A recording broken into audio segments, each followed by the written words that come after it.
सुनते ही मनु और शत्रुपा रानी के सामने भगवान साक्षात्कार में प्रकट हो गए। बोली सीतापति रामचंद्र भगवान की। भगवान प्रकट हो। ये वास्तव में गृहस्थ की जो साधना है वह सफल हो गई।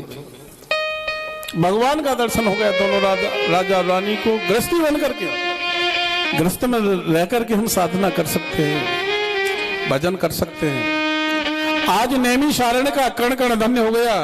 मन शत्रुपा भगवान को निहारने लगी।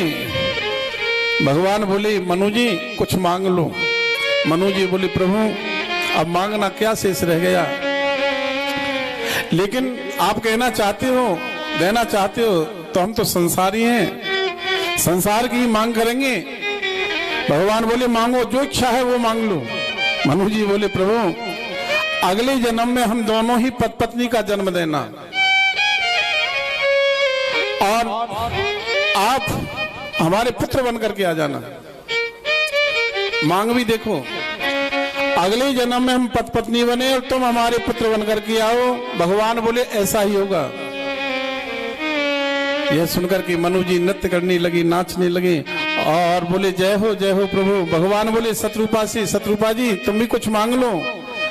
शत्रुपा रानी बोली प्रभु मुझे अलग से कुछ नहीं मांगना है, पर मुझे यहाँ एक शंका हो रही है। बोले क्या माँ? बोले सच बताओ तुम मेरे पुत्र बन करके आओगे? भगवान बोले हाँ आऊंगा। और सुनो तुमको विश्वास नहीं होता है तो मैं आज ही तुमको माँ कह देता हूँ। मात विवेक अलौकिक तोरे, कबहु न मिटहि अनुग्रह मोरे। मैं तुमको आज ही माँ कहता हूँ और तुम्हारा यह ज्ञान हमेशा बना रहेगा। यह सुनकर के शत्रुपा रानी की आंखों में आंसू भर आए। मनु जी बोले महाराज मुझे एक वरदान और दे दो, एक इच्छा और है। बोले क्या? बोले तुम मेरे पुत्र बनकर के आओगे? बोले हाँ। बोले तो इसके साथ साथ एक वरदान और चाहिए। बोले क्या? बोले तुम्हारे विरह में मेरे प्राण निकलने चाहिए, तुम्हारे बिना मैं जीवन नहीं जीऊंगा। भगवान मेरी ये इच्छा पूरी कर देना। धन्य है उस महापुरुष की इच्छा। हम भगवान से धन मांगते हैं और महापुरुष भगवान से मृत्यु मांगते हैं। भगवान से हम जीवन मांगते हैं, वस्तु मांगते हैं। भगवान ने तथास्तु कह दिया और ऐसा कहकर के अंतर्ध्यान हो गए।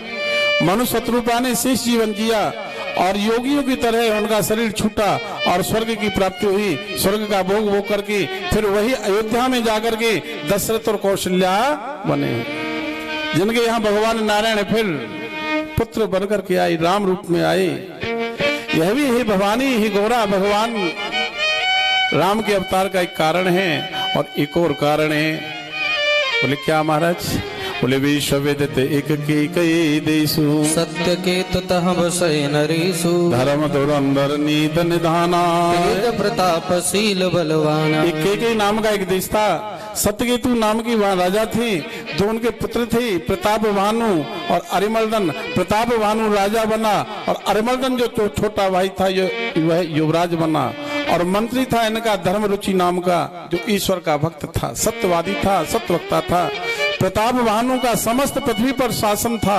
अनेक यज्ञ किए, तीर्थों का उद्धार कराया, बहुत सज्जन राजा था। एक बार यह शिकार खेलने के लिए जाता है भवानी और जंगल में गया, एक सुअर मिल गया और जो सुअर था वो कालकेतु नाम का राक्षस था। राजा भागते भागते रास्ता भूल गया और राजा को भूख और प्यास लगी। उसी समय कपटी महात्मा मिल गया। यह कपटी महात्मा भी प्रताप भानु का पूर्व जन्म का शत्रु था। छिपने के लिए वन में महात्मा बन गया था। प्रताप भानु ने महात्मा को प्रणाम किया। सुंदर वेश देख करके कभी कभी चतुर लोग भी धोखा खा जाते हैं। जैसे मोर को देखो, बोलता तो अमृत भरे शब्द है, लेकिन भोजन किसका करता है? सांप का। तुलसी बाबा कहते हैं तुलसी देख सुबे भूलहि मूढ़न चतुर नर सुंदर के कई पे वचन सुधा सम असन अहि। हम स्वरूप अपना बना लेते हैं महात्मा जैसा, लेकिन हम महात्मा का आचरण नहीं है हमारे पास। हमारा मन धोती पहनने को करता है, हमारा मन तिलक लगाने को करता है, हमारा मन चोटी रखने को करता है, लेकिन आचरण कहां से लाओगे? जैसा हमारा लिबास है ऐसा हमारा आचरण होना चाहिए। यहाँ तुलसी बाबा कहते हैं सुंदर वेश देख करके कभी कभी चतुर लोग भी धोखा खा जाते हैं। मन में कभी कभी ऐसा आता है जैसा सामने वाले ने स्वरूप बना रखा है ऐसा मैं बना लूं, सामने वाले ने जैसा तिलक लगा रखा है ऐसा मैं लगा लूं, जैसे सामने वाले ने वेशभूषा बना रखी है मैं भी वेशभूषा बना लूं, जैसे सामने वाले ने धोती पहन रखी है ऐसे मैं भी पहन लूं। नहीं होना चाहिए। पहले अपने चित्त के जो विकार हैं उनको दूर करो। महाराज अवध कपट मुनि मिला, राजा के सामने वेद मंत्र बोले, शास्त्रों की चर्चा की, व्याकरण की चर्चा की, अंत में प्रताप भानु के पिता का नाम बता दिया और प्रताप भानु की श्रद्धा और बढ़ गई। अरे कपटी महात्मा महाज्ञानी बनने का ढोंग कर रहा है, पर ऐसा कौन करते हैं जो जानते कुछ नहीं है, अपना लिबास सुंदर बना लेते हैं और फिर समाज को ठगना शुरू कर देते हैं। और कहा महाराज गुरु प्रसाद सब जानिए राजा, कहिए ना आप न जानिए काजा। कहा ये तो गुरु का प्रसाद है, अरे जो कुछ ले मांगना है मांग ले। राजा ने कहा महाराज एक वरदान दे दो। बोले क्या? बोले सारे संसार का जरा मरण दुख रहित तन समर जिते नहीं जन को, मुझे बुढ़ापा नहीं आवे, मेरी मृत्यु नहीं हुए, एक छत्र रूपहीन हुए, पृथ्वी पर मेरा ही साम्राज्य हो जाए। राजा है, भूख शांत नहीं हो रही है, बढ़ रही है। ऐसा होता है असंतोष। अपना जो है उसमें हमको संतोष नहीं है, दूसरे का आना चाहिए। राजा से यहां अपराध हो गया। कहा भाई इसके लिए तो तुझे एक काम करना पड़ेगा। बोले क्या? बोले ब्राह्मणों को वश में करना पड़ेगा। जो विप्रण वश करो नरीशा तो तू वश विद विष्णु महिषा। बोले ब्राह्मण कैसे वश में होंगे? बोले ब्राह्मणों को तुम मिष्ठान खिलाओ, भोजन करा दो, बढ़िया भोजन कराओ।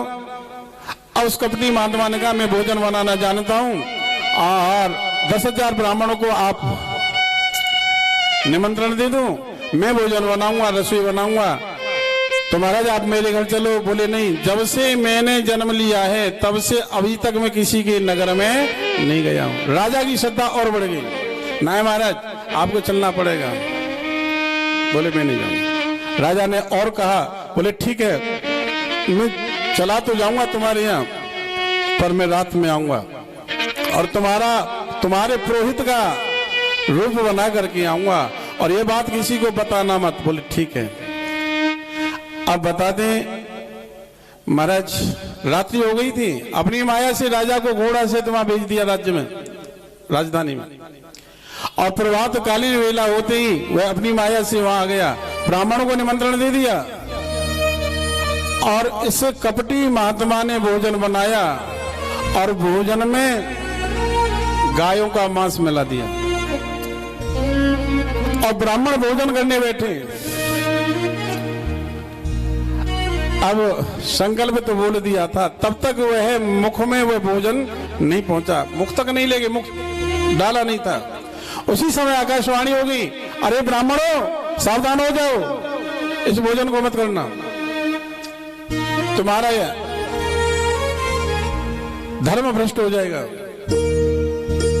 इस भोजन में गायों का मांस मिला हुआ है। ब्राह्मण सभी खड़े हो गए, क्रोध में आ गए और क्रोध में आकर के राजा प्रताप भानु को श्राप दे दिया, अरे राजा तू हमारे धर्म को भ्रष्ट करना चाहता है, ये तो आकाशवाणी हो गई, हमारे धर्म को बचा लिया, प्रभु कृपा से बच गया, तू हमारे धर्म को बिगाड़ना चाहता था, जा हमारा तुझे श्राप है, 1 वर्ष के अंदर तू अपना पूरे कुनवा सहित पूरे कुल सहित नष्ट हो जाएगा और अगले जन्म में कुल सहित ही तू राक्षस योनि में तुम्हारा जन्म होगा।